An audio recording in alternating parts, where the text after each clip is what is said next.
critically dry years. In my view, the project's unloaded water in 2013. I submitted all that stuff. And so once the water was gone, my attitude changed completely. We're not fighting over water. We're fighting over who takes the shortage.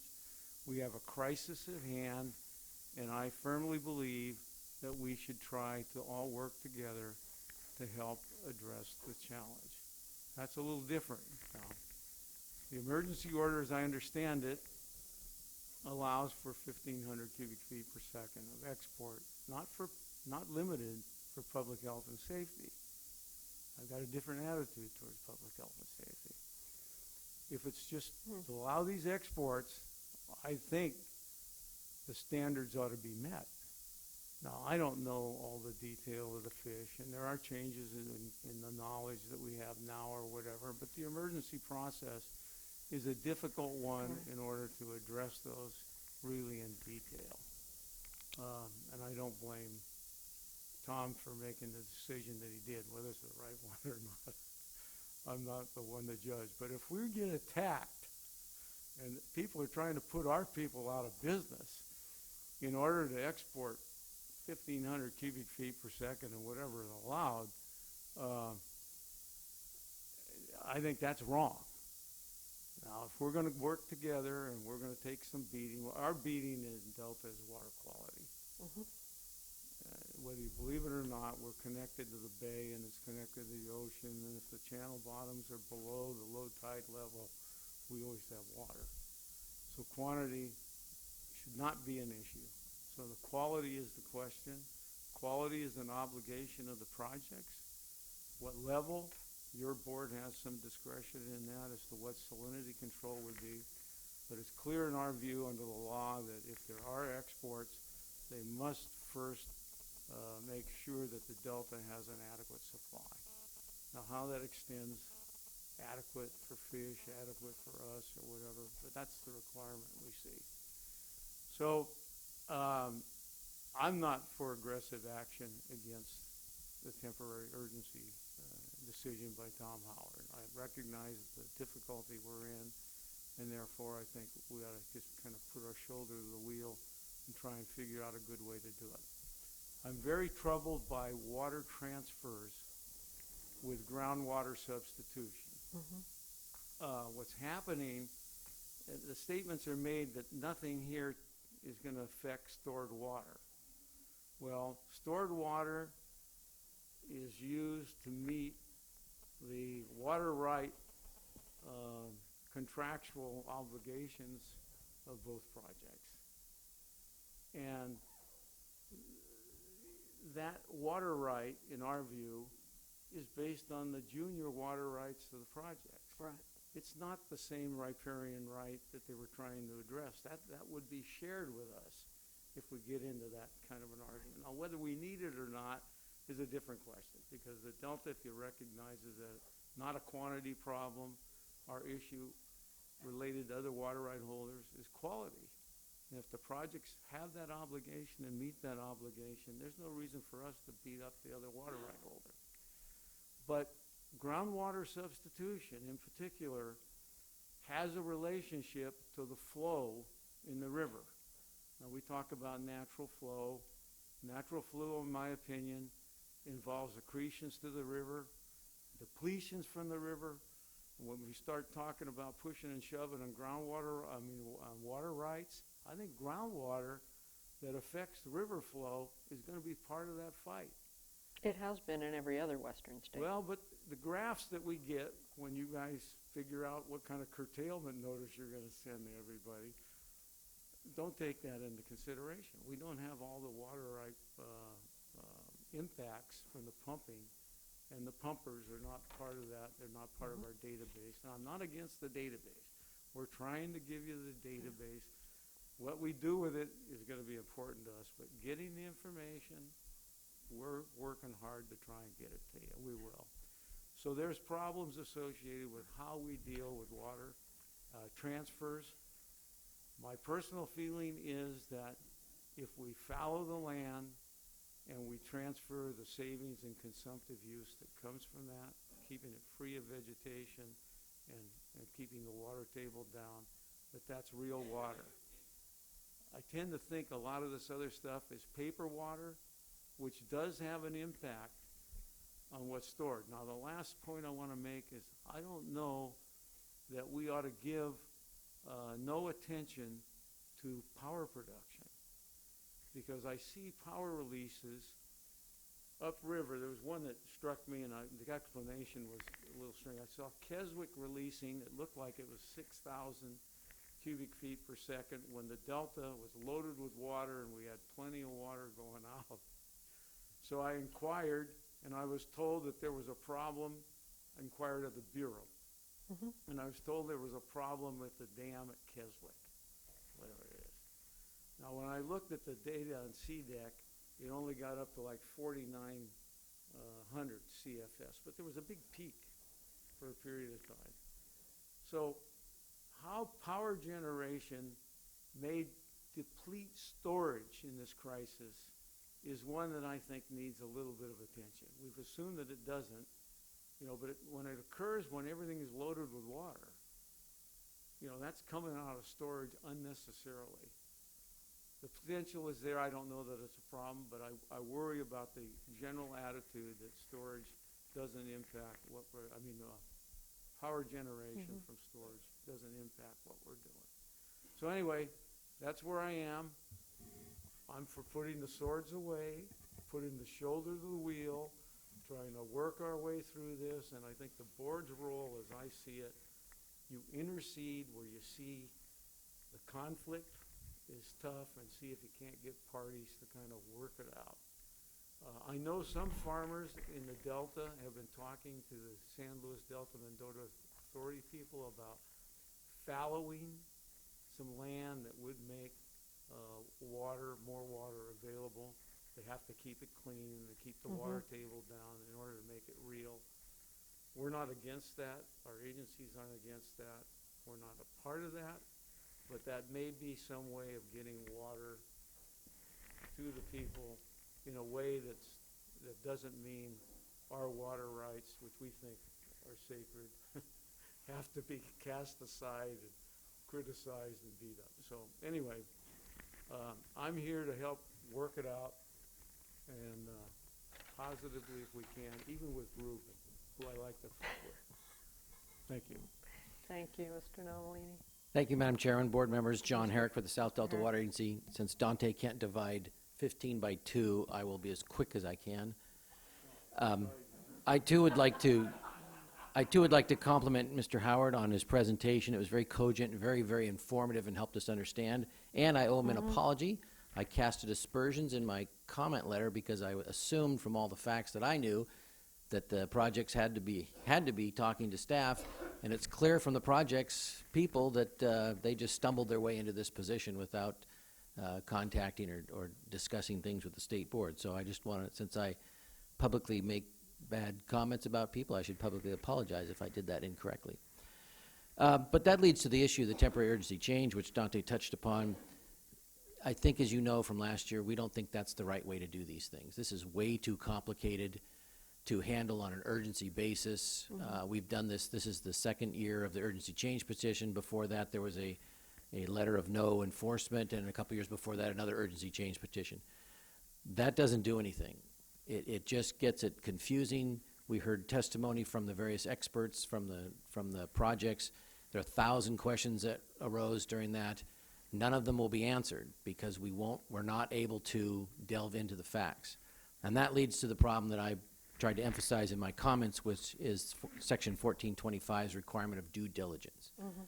I understand there may be a disagreement there, but I think it's very clear that if you're going to get an urgency change, you have to have acted appropriately before that to get it under the normal system rather than the last minute. Now, this is the third year of a drought, so I don't, politely, I don't think there's any argument that somebody couldn't have requested this earlier. And if they requested earlier, then we see all the facts. What water would be stored? How does that affect cold water pools or estimates?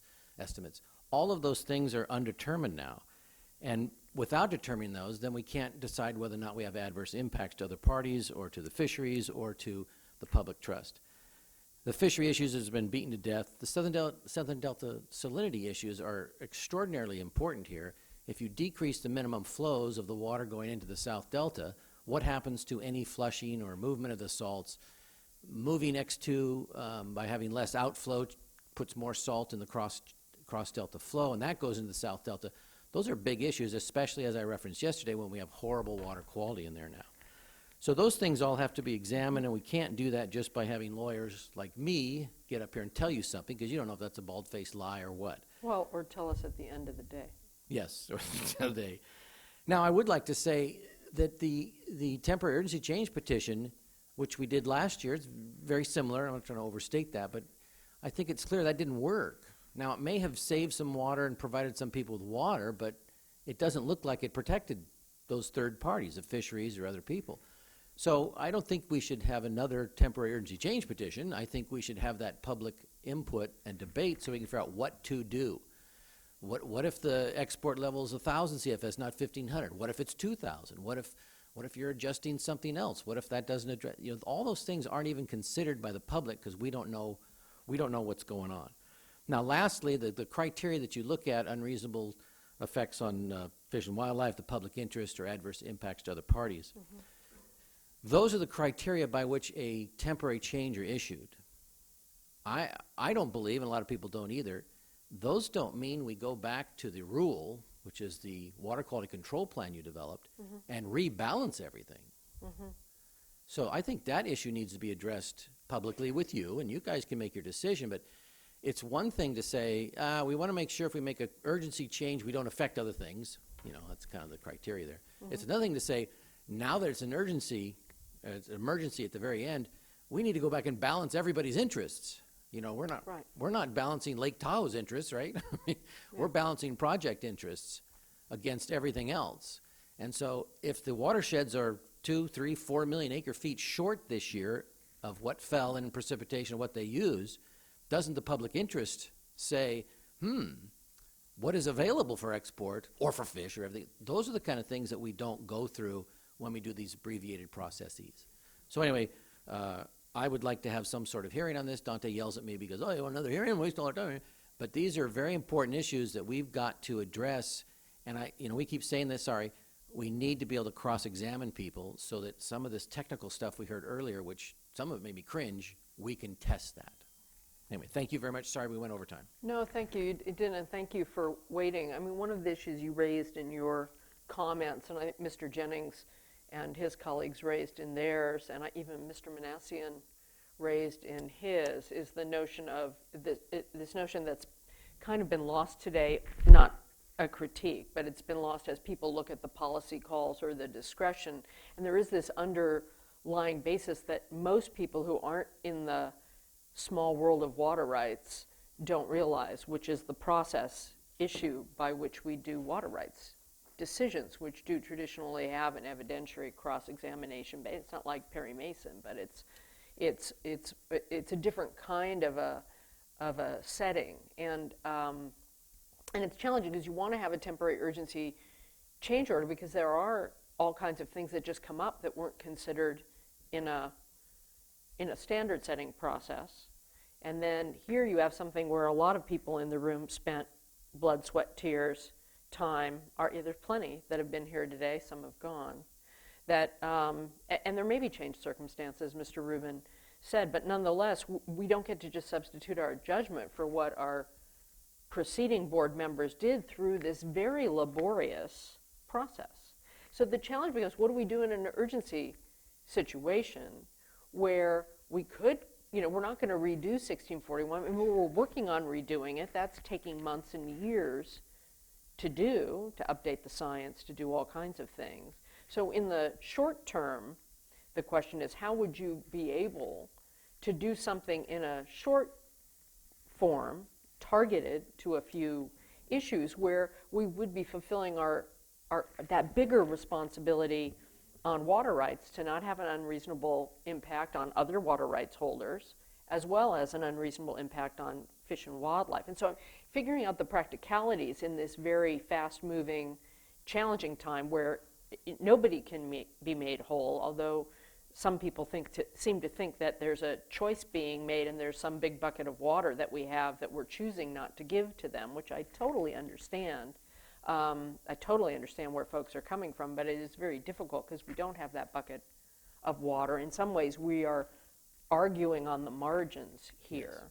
I do have a challenge. I would like your thought on how you could do any kind of focused evidentiary hearing that would actually yield a beneficial result for the sake of the water rights system, but also for illuminating the truth. And I suspect other speakers will bring it up, not just Mr. Jennings if he chooses to, and he's been saying it for a very long time, but I presume some of the people that I have speaker cards for. And very quickly, because I don't want to waste everybody's time, everybody's tired, but that's succinctly put. That's the issue. And first, by reflecting back, I would say last September the board should have said, we will not entertain a last-minute petition. If you guys think you might need to change your permit conditions temporarily, you better file something by November 1st. I'm just making that up.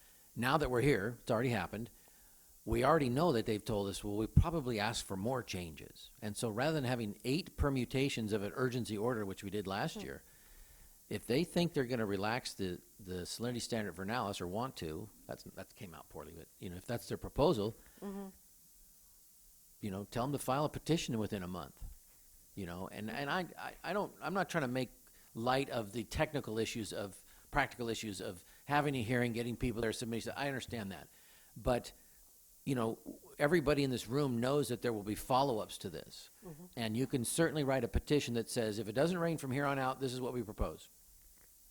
And then you can say, and of course, if we have 1 or 2 storms or something, and any extra, this is how we suggest it would be applied. Extra, and we could have that hearing. It might be too short. We might go to 10 at night. There might be a lot of problems, but you'd know a lot clearer whose ox is being gored, rather than, we've got people that need water. Absolutely, they need water, but the system's probably now, after 3 years, 15 million acre feet short. Less than it had before that. It's just mind-boggling the impacts of the drought. So anyway, I would suggest we can still have hearings before any more changes be made to that. Difficult. Thank you. I suspect other people will comment on it too, and I invite them to do it. Mr. Last Owen? comment. I think the point as to knowing where the water is going to go, if it's going to solve a health problem for one of the communities that we heard people talk about, that's a totally different use of the water than going down to support some new development in the desert or whatever. And you all know the drastic changes with regard to entitlement in the projects and the use of Article 21 water in the state water project. The Monterey Agreement changed the requirements where they were limited with Article 21, not to commit it where it might create some permanent demand. Those kinds of things make a big difference as to what we're doing with the water. And the 1,500 and what you're letting them do under this urgency change is fairly broad. So you could narrow it down specifically in terms of your consideration. I'm willing to let it stand and try and help work our way through it, but it's a wide open deal. The water may not go to help those people. It may actually hurt. Well, it will go to the most senior user. I don't know. I tried to find out last year, and I participated on the phone calls of the CalFed ops, and I asked, is any of this water, this was a certain time during the year, going to health and safety? It was no. I think 800 CFS was going to the exchange contractors, and the rest was going to the South Bay, but not for health and safety. That's okay. It's hard to determine. How are you going to determine 50 gallons per day per person when you got to deliver to a municipal unit? Well, you also have the bank I shot. understand that, but the equities of it are totally different when it's wide open versus very specific. Anyway, thank you for the opportunity. Thank you very much. Next panel, please. The California Sport Fishing Protection Alliance.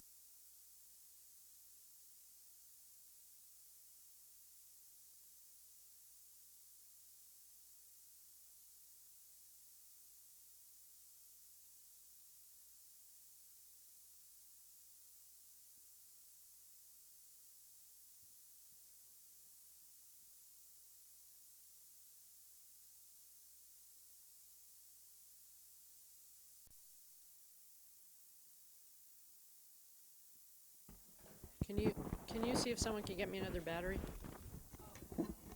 Yeah, it just died.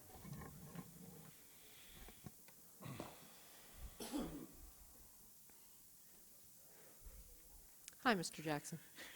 Hello. I'd like to thank you after this long day for allowing us to speak. And I'd like to thank the staff for their extra work, and I hope you get paid overtime for this.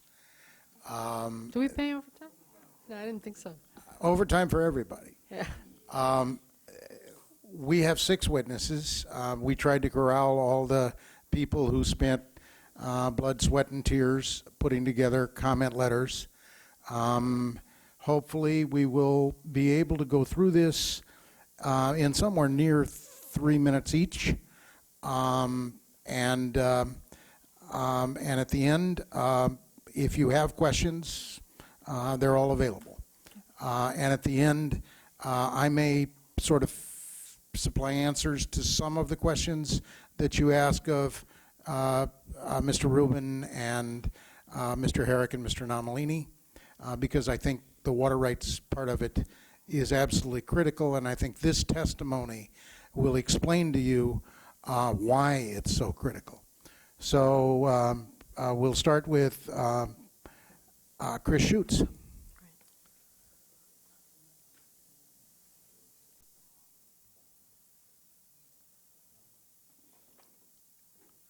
We have a technical issue. Oh, you're trying to put a PowerPoint up? Yeah. Okay. Yeah.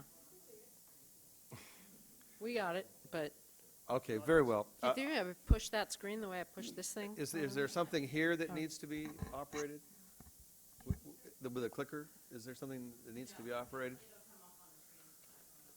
Very good. And the clicker operates these? Okay, very good. Hi, good afternoon, or almost evening. Chris Schutz, California Sport Fishing Protection Alliance. We're going to answer the question. We don't think that the impacts to fish and wildlife is reasonable, that are in the order, and a bunch of us are going to try to explain why. The order looks at effects that have occurred to species over the previous several years. That's what it states as one of the criteria that was used to determine whether the impacts are reasonable. So let's have a look.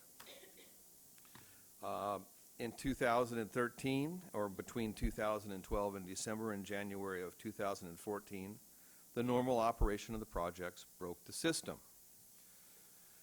There was a merry-go-round of petitions and orders that promised to protect listed species. It said that the order does not authorize any act that results in the taking of a candidate, threatened, or listed species, and it also promised to conserve water in Lake Shasta to control temperatures in the Sacramento River for the benefit of salmon. It didn't work out as planned. Water was released from Shasta in the spring and summer. That worked well for irrigation deliveries to the degree that they were made. However, by August 30th, the cold water pool in Shasta was gone, and as the temperature of water released from the reservoir went up, flows were reduced, making the water in the river heat up faster as it moved downstream because it had less thermal mass. In 2014, we lost most of the Sacramento River salmon, Delta smelt, and that includes spring and fall run as well as winter run. Winter run's gotten most of the billing today, but it's important to remember that there were other runs that were severely impacted. Just for good measure, we lost 2 of the there was collapse of salmon runs, escapement in both the Merced and the Tuolumne rivers, and Delta smelt are at an all-time low. And now most of the fish that were lucky enough to survive each of those disasters are now or will soon be in the Delta, and the order asks them to suggest that they should be put at another round of grave risk, and the petition in asking for increased exports increases the risk still further.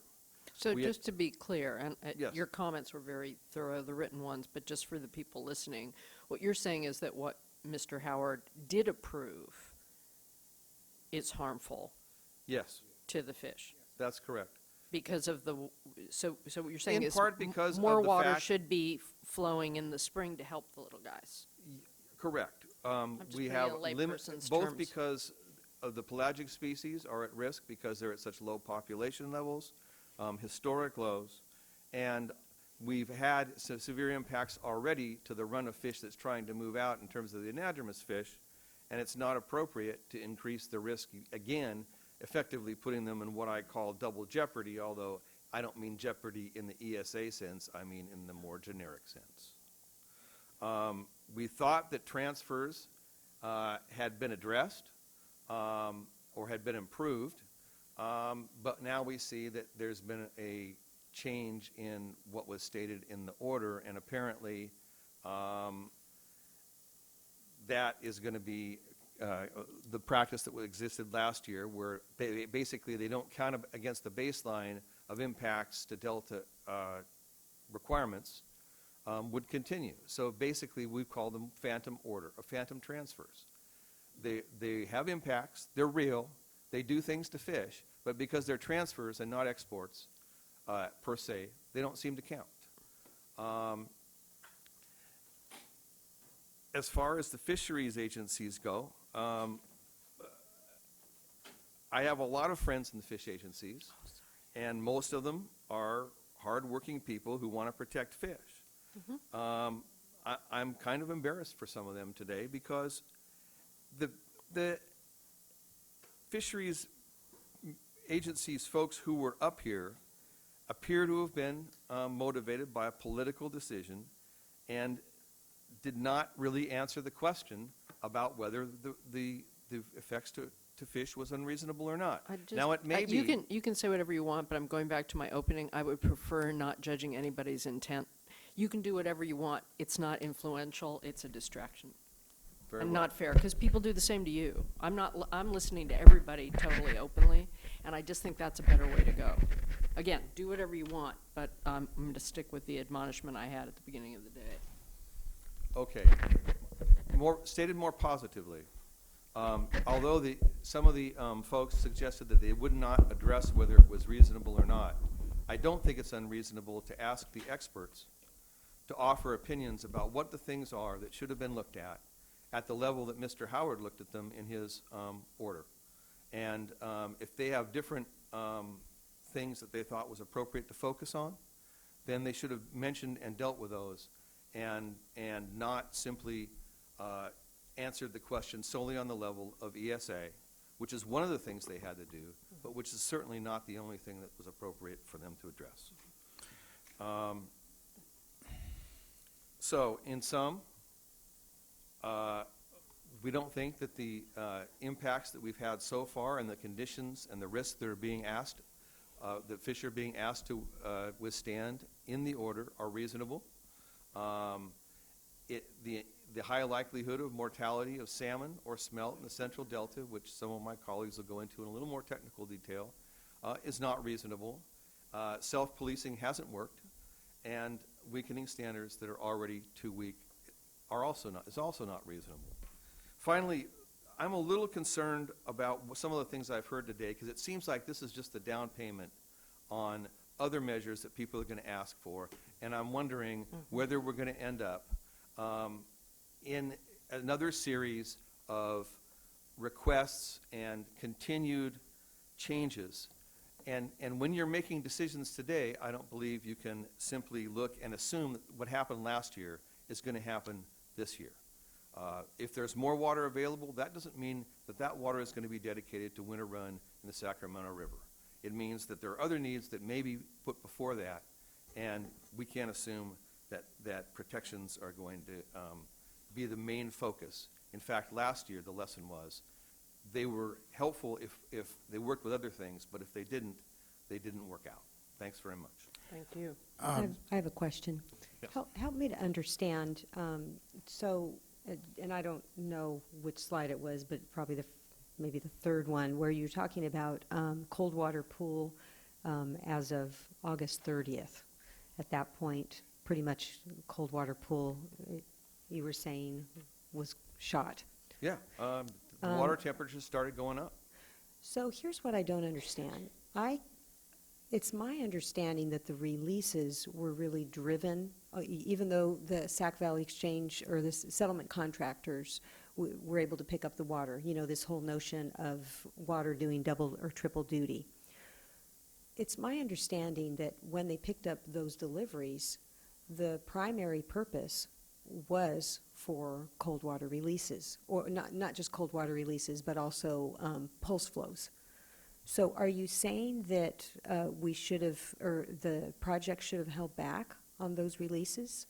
That would be one option. I think that there was water released in the spring that was likely more destined or more prioritized for water deliveries than it was for temperature management. I think that if, in the end, you have a certain amount of water to work with, you have a certain temperature target at a certain place in the river, and you've got to balance all those things. I don't think most of us have the all of the information that was presented to form the basis of the decision, but we know what the result was. Too much water went down too soon, and by the end of the year, there wasn't enough left. It's interesting because when I talk with the users in Northern California, they state that it was, you know, those releases were primarily driven for fish protection. And so there does seem to be a little disconnect. I'd like to better understand the issue.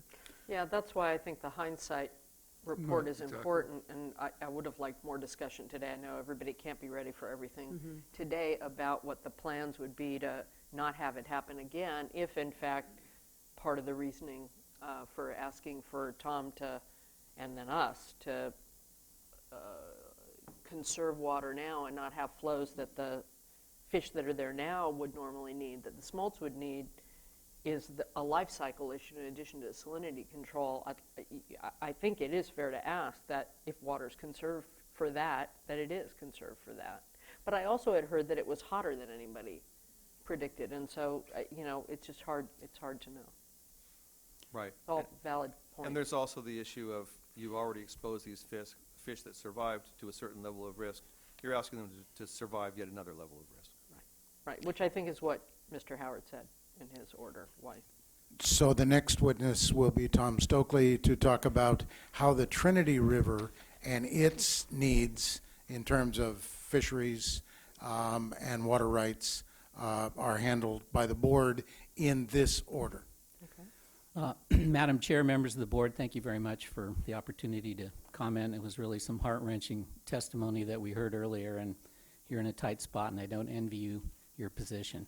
I used to think I wanted one of your jobs, but I don't anymore. It beats being out of water somewhere in the valley. I mean, I just think it's not that hard compared to real life. Yeah. Most people aren't aware, but the Trinity River was actually destined for the San Luis unit of the Central Valley Project. Since 1964, the Trinity River Division of the CVP has provided 46 million acre-feet of water to the Central Valley Project. It was always intended to be surplus water beyond the needs of the area of origin, the Trinity River Basin. The Trinity River fishery, salmon and steelhead, provides tribal, commercial, and sport harvest, including subsistence fishing. There are a number of Indian tribes with vested federal fishing rights on the Trinity River. Trinity River storage, compared to Shasta, actually is lower this year. It's 70,000 acre-feet lower than it was last year.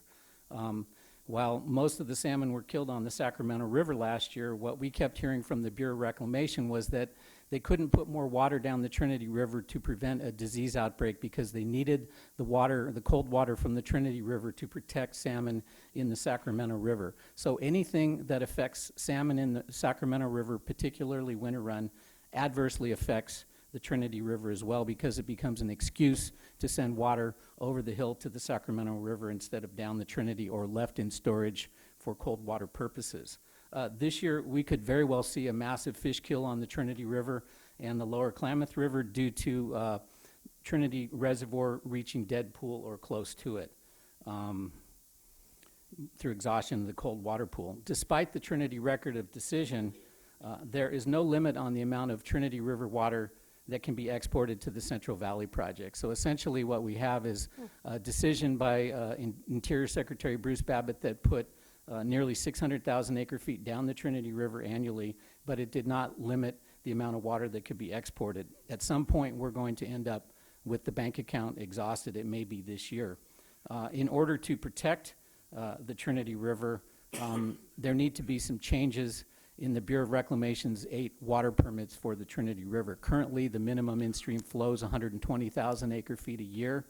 That's a 474,000 acre-foot difference between the 1959 permits and the existing record of decision flows. Also, the North Coast Basin Plan has temperature objectives for the Trinity River that have never been put into the Bureau's water permits. That was actually promised in 1989 in Water Quality Order 8918. I sat before Chairman Mon back in 1989 and 1990 when we were promised that, but we have yet to see it. So at this point in time, all we have for protection for the Trinity River is Water Right Order 9005, which only limits the Bureau's diversions to the Sacramento River for temperature control. It does not limit those diversions for delta salinity, for water supply, for hydropower production, et cetera. It also does not contain the 60-degree temperature objective in the summer that is there to protect the spring run Chinook that used to spawn upstream of Trinity and Lewiston dams. Therefore, in order to protect the Trinity River's fishery and that particular basin of origin, we ask that the State Board amend the Bureau's water permits through an evidentiary hearing at some point in time to include a number of issues. One would be conformance of the in-stream flows with the Trinity River record of decision. Another would be for provision of release of Humboldt County's 50,000 acre feet in addition to fishery flows per the 1955 Trinity River Act and the 1959 contract with Humboldt County and the 1959 water permits that contains that provision. There was recently an Interior Solicitor's opinion that said that that 50,000 acre feet should be released on top of the fishery flows. We would also like to see a term and condition in the Bureau's permits that requires them to comply with the North Coast Basin Plan temperature objectives for the Trinity River that have been in effect since, I believe, 1990. We would also like to see a establishment of a minimum cold water pool in Trinity Reservoir adequate to preserve and propagate all runs of salmon and steelhead below Lewiston Dam during multi-year drought. And finally, we would also like to see the board require the Bureau of Reclamation to to complete a feasibility study and environmental document to follow up on their technical memorandum on the problem of water heating up in Lewiston Reservoir. This is an issue that not only affects the Trinity River, but it also affects the Sacramento River. Lewiston Reservoir is 7 miles long. It's very shallow. When the amount of water moving through it gets low, the water heats up, and essentially, even if the water coming out of Trinity Dam is 44 degrees, by the time it gets to Lewiston Dam, it can be close to 60 or 70 degrees and not provide benefits to fish in either basin. So that's all I have to say. Thank you very much for your time. The next witness is Deidre Desjardins, and she's going to tell you what happened to the water under the 2014 order in the Sacramento River, in the Sacramento Valley. While we're waiting for the PowerPoint to come on, I also wanted to address a water rights issue. This TUCP is not occurring in a vacuum. It is occurring in all of the post-1914 water rights holders in the Sacramento and San Joaquin Valley were curtailed last year on the assumption that they were not entitled to divert water that the projects were releasing to meet D1641. There's a large number of permit holders in the Sacramento Valley that are curtailed right now, again, because the projects are releasing water to meet D1641. Last year, the argument was that some of the delta outflow needed to be reversed needed to be held back to meet public trust issues, including fisheries, and salinity control in the delta. And also, they requested at the time that it was doing it that they would have minimum health and safety diversions and no more. This is a change, and to the extent that they want to open up, change D1641, I would argue that the board has to look at who gets the water. And here I want to read from Decision 1650. At times when natural and abandoned flows are insufficient for all diversions, diversions for export by the CVP and SWP, including diversions to storage for export later in the year, must be curtailed before any diversions entitled to the watershed of origin are curtailed. So I hope you don't get into modifying D1641 to allow increased diversions, but if you do, you have to take into account the area of origin statutes and the board's statement in Decision 1650. Thank you. So now, how do I click this? It's counterintuitive, I think. Where do I aim this? How much I'm going to just go into how much stored water is needed for salinity control in the summer and fall. We understand that it wasn't used for cold water pool for fish. I looked at conditions last summer and fall. There was post-1914 water rights curtailment. The diversion curtailment required bypass of all inflows to project reservoirs because they had 1927 and later diversion permits. And there also was required supplemental releases of stored water to offset depletions by the Sacramento settlement contractors and the Feather River contractors to meet minimum in-stream flows. Okay, this is a map showing the reservoirs. There's a number of sensors along the Sacramento River that I looked at. Bend Bridge, Vina Bridge, Calusa, Wilkins, all the way down to Freeport. Just a sec, back.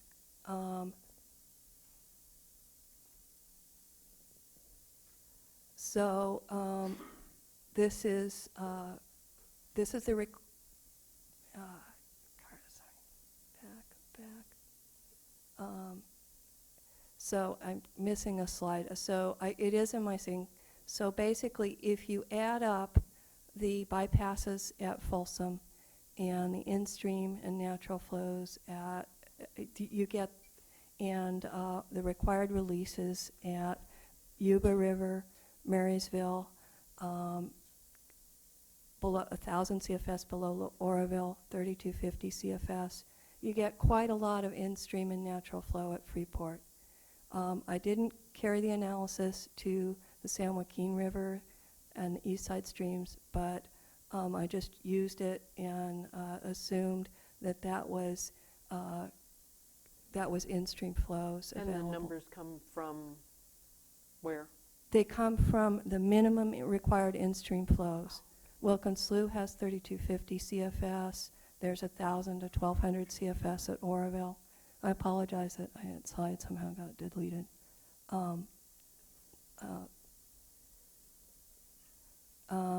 So subtract the net delta consumptive use, you get in-stream inflow less the net delta consumptive use, and then you look at the actual net delta outflow index. My analysis is not sophisticated enough to figure out what's needed for water quality, but I assume that what they had met it.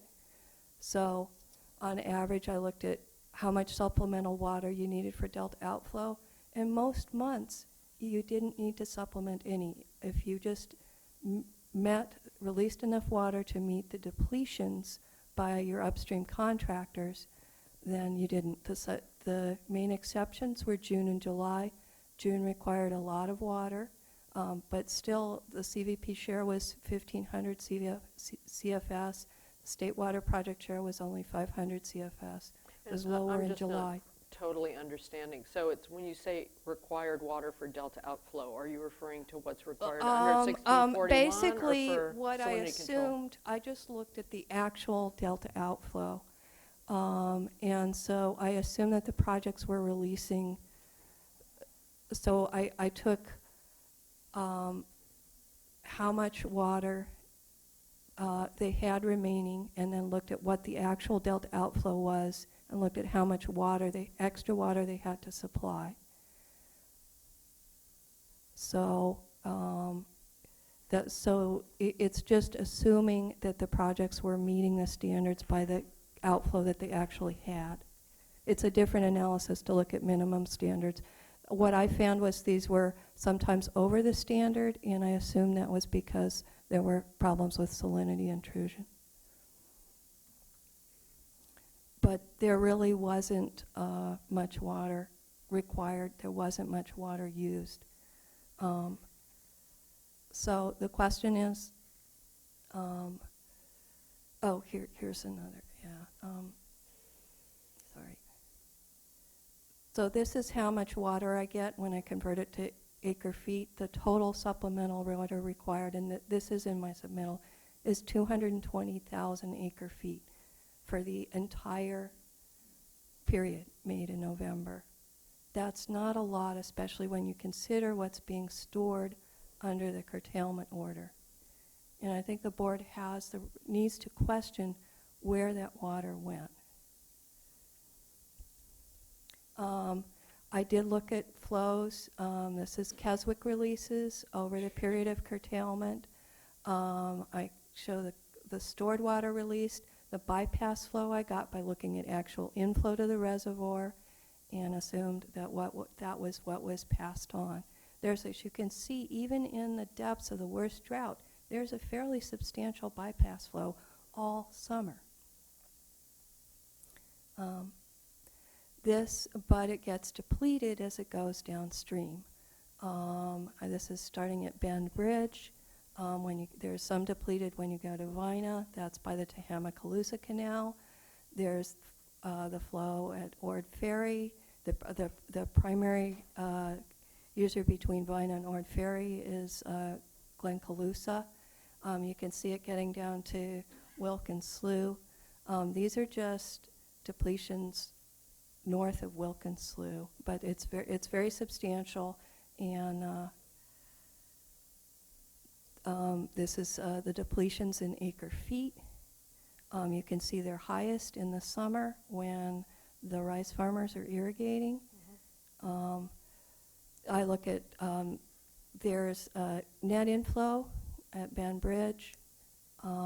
Then I allocate assuming you allocate all the depletions to unstored flow, how much water would the projects have to supply? And, well, you get down to minus 2,000 CFS at Wilkins Slough in July.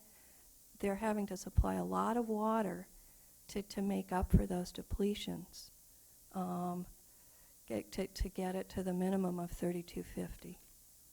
So this is how much water they were having to supply over the period from May to November for depletions. And as you can see, it peaked in July. When I looked at who was taking diversions along here, it was pretty much all Sacramento River settlement contractors. They've signed contracts with all the large water districts and even all of the small family users with pre-14 water rights. This is the supplemental water in acre feet required to keep the flow at Wilkins Slough. The total was about 1 million acre feet. If you look, whoops, I seem to be missing a slide, but yeah, if the Bureau projected this, they projected that between May and September, the depletions in Keswick, from Keswick to Wilkins, were going to be about 1 million acre feet. So they knew what the depletions were going to be. I think they have a pretty good idea. They need to really figure out how they're going to meet their contracts and not use water where they come to you and say, we have to keep cold water pool for fish. They can't, there's a lot of pressure for them to meet these contracts they've signed. They might not have the water supply, but they really shouldn't be using it to meet these contracts. At least I would argue. So the other thing, since the guy from the State Water Project contractors did not talk about exports, I just wanted to go through. The State Water Project exports have increased in a way that's unsustainable. So when you're looking at unreasonable use, you have to consider that the exports increased by almost 1 million acre-feet, and it drove all of the fish populations to the brink of extinction. So you're in that, evaluating with that basis. And the question is, you know, what more are you going to risk happening to the fish in this drought? As far as there was no information given, I did get this from Metropolitan Water District. There's a public agency. They had it online. Diamond Lake is at about 50%. Metropolitan Water District has 1.2 million acre-feet. It's well above their emergency storage. And I would ask you to compare this. You curtailed a large number of cities in the areas of origin in 2016, and their requirement was they had to show they had no other water supply. And that's not happening here. So I respectfully request that you consider